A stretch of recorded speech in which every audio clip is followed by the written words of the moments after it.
check this out. Now, Honda has increased the size of the Pilot in pretty much every single dimension, and I think that was in due part to kind of better compete with the Kia Telluride and Honda Palisade, which have been exploding in the market ever since those came out just a few years ago. And Honda has kind of been practically matched or has done better in almost all the different dimensions of this all-new Pilot. So back here, we actually have some storage space under the floor, as you can see right here. And if you did have a model where you would have a second row center seat, you can actually detach it, and I believe you can fit it back here, which is pretty cool. So you don't have to like throw it out somewhere, and you will have that extra kind of pass-through space if you don't need that center seat. But the TrailSport model does not come with that second row center seat. You do get second row captain chairs instead. Though, that means you get a lot more of this extra storage space back here, which I think is fantastic. You can even see the instructions there to put that seats back there, which is kind of funky and cool. Now, these third row seats are actually huge, perfect for adults actually, which we'll get into a little bit. And they're easy to fold down, so you kind of just pull these tethers and you are able to push them down like that. That unlocks a lot more storage space, as you can see. You can also do the same with the other side as well. Pull those down, pretty simple. And a lot of storage space is now unlocked to you. And those second row seats also do fold down to get even more storage space. You can kind of see you have a 12-volt power outlet back here, just in a little bit. It's also pretty simple to pull back up, just like that. A super simple process. And you do have rear headrests as well if you need to put those up and down. And closing the Pilot's tailgate, super simple with a touch of a button. It shuts itself up. Pretty quick closing operation as well. So props to Honda on that one. Okay guys, let's go take a tour of the rear space of the Honda Pilot now. Again, getting inside is pretty simple. And I think we're gonna start with the second row first. So really nice increase of material quality on the Pilot, though it's not as like almost as luxurious as you can get in like something like the Kia Telluride or Honda Palisade. I think everything in here is pretty generally well put together. The door panels feel pretty nice and rugged. An insane amount of storage for stuff. So you have a huge kind of cup holder here, 2 cup holders really. You can almost fit one of those like big Stanley cups in there now. A little bit of storage cubby here, as well as up here and down here as well. So endless amounts of storage in the new Honda Pilot. We also have a lot of accessibility to get into this rear, almost like a foot space right here. And everything's very ruggedized and rubber.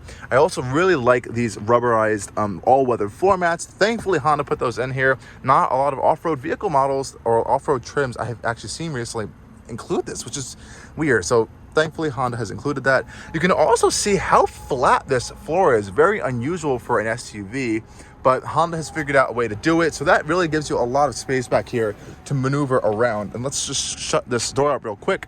We also have rear privacy glass as well. Nice feature. These seats backs also have a lot of storage in them, as well as a little bit of an additional phone cubby, which I really like. You can also see that on the rear passenger seat as well.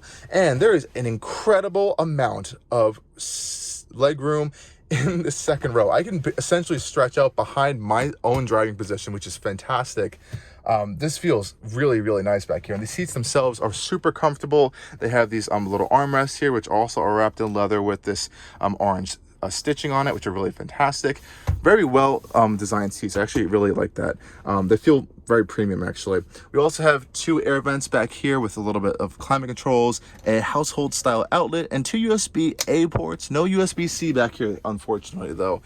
You can just see how wide this new platform is just by looking at this center console and the distance between the 2 seats. So you definitely have a lot of space in here.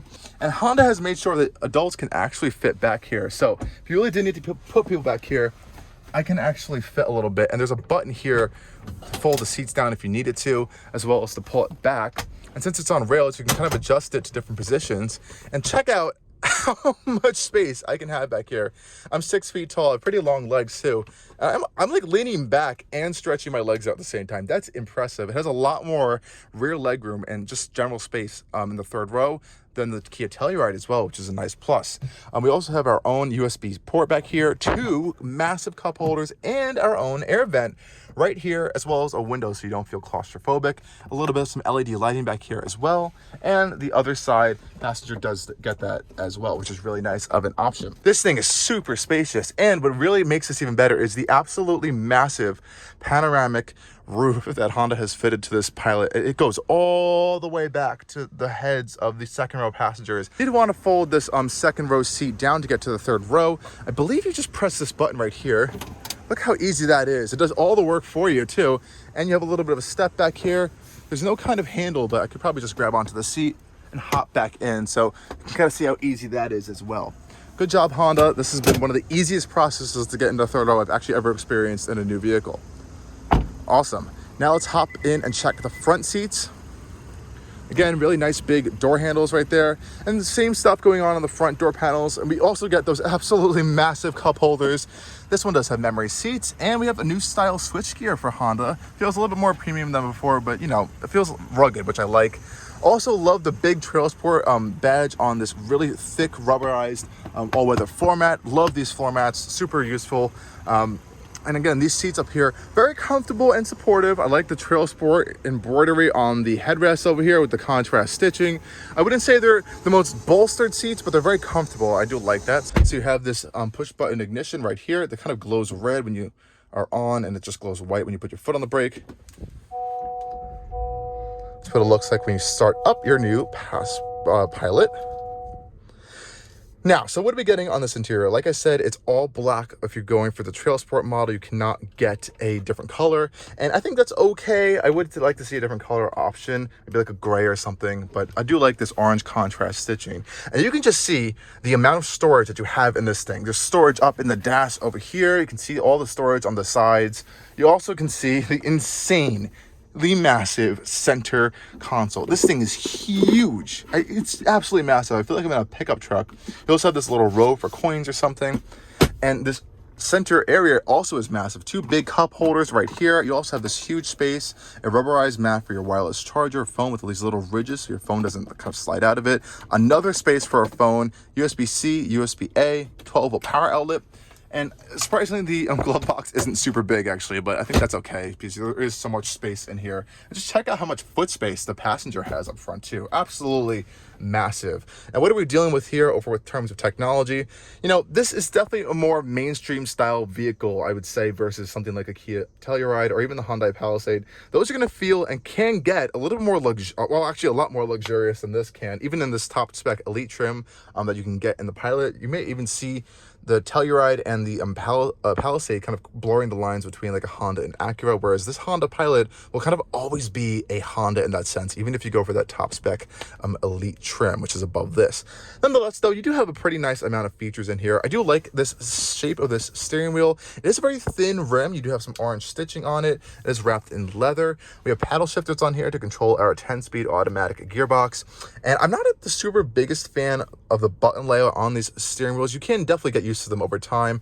Down here is Honda's weird, confusing shifter thing. It takes a little bit of time to get used to, but this is how you go into reverse, neutral, drive, and you have a sport mode for the gearbox. Not my favorite thing. I wish we just had like a regular shifter, but this is what they are doing now. You do have a drive mode selector as well as a kind of like hill descent control feature, electronic parking brake and brake hold. You can see all the drive modes will pop up in your digital display on the left hand side. You have a lot too. You have sport, normal, economy, snow, trail, sand, tow.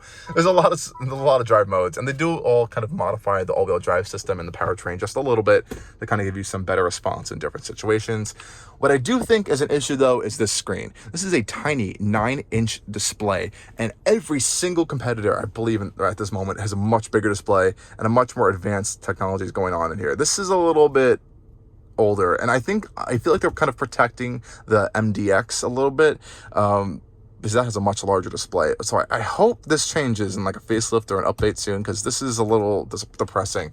I mean, it's pretty simple and easy to use. Honestly, you do have wireless Apple CarPlay and Android Auto, which is fine, so you can just connect your phone and use that most of the time, but it's a little bit tiny. It's a little bit kind of tablet style flat, so it's not really facing the driver, so you kind of have to like get used to the angle of it a little bit. It's an okay system. It's pretty quick, honestly, to use. You also have that cabin talk feature to kind of talk to the rear passengers. So we can turn that on, press the microphone, like, hey, everyone. And back there, it'll kind of amplify my voice to the rear passengers. It kind of sounds a little weird here right now, but that's a kind of cool feature. Other than that, you have Sirius XM, some trip computer stuff, nothing fancy like whatsoever. It's just a main display of all your apps. Pretty simple and easy to use. And like I said, this one does not have the upgraded Bose audio system. This is just like the kind of the regular Honda audio system, though it does have a subwoofer, and it's generally fine. I'll say nothing outstanding though. Up here, you do have a nice big mirror, no digital mirror control there, but you do have some built-in HomeLink controls for your garage, sunglasses holder up here, as well as a little bit of a mirror you can kind of leave up to kind of view all the passengers in your Pilot, which is kind of fun. And then you have your controls right here for your lights and just the gigantic panoramic roof, which I actually really quite like. The glass though is a little thin, so it does let a lot of noise in, so you may want to drive with that shade closed, which will help to improve a little bit of insulation inside. Nonetheless though, I think it's okay. And this is a very usable kind of everyday rugged vehicle. It's meant to last, it's built to last, and I think over time this probably will hold up a little bit better than a Kia Telluride or Honda Palisade, especially in terms of the powertrain. But I think in here, in terms of ruggedness, it definitely will.